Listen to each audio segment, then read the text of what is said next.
中华市有一个查甫人将自家用的轿车车身呢拆做黄色的，假讲是计程车。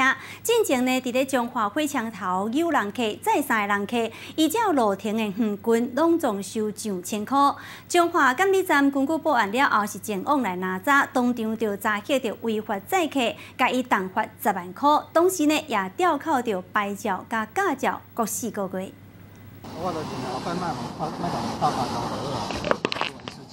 白牌车的驾驶一直拜托，因为违规载人客，互监理站的人抓到，车顶的乘客差不多拢是外国劳工。乘坐的车牌是几号？你认识驾驶员吗？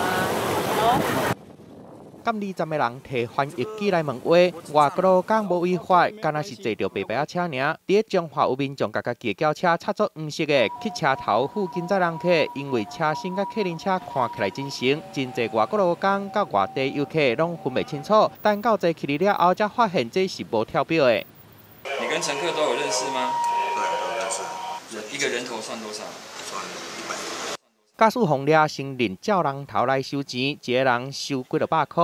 民众坐着伊的车出门佚佗的好心情拢互拍歹去，尾仔就去甲监理站投。你要给消费者一个安全健康的一个计程车驾驶员来服务他，这不是比较好吗？你坐飞机，你看到一个80岁的，你敢坐那飞机吗？乘车民众的安全，所以我们会有积极排班在取缔非法营业车辆的部分。根据统计，监理站为今年5月到8月初，伫中华市区加强稽查，拢总查到5件违规载人客的案件，其中2件就是甲家己的车插作黄色的假做客人车来骗人，拢罚10万块，驾照牌照嘛罚吊4个月，赚的钱可能也无够6万单。记者综合报道。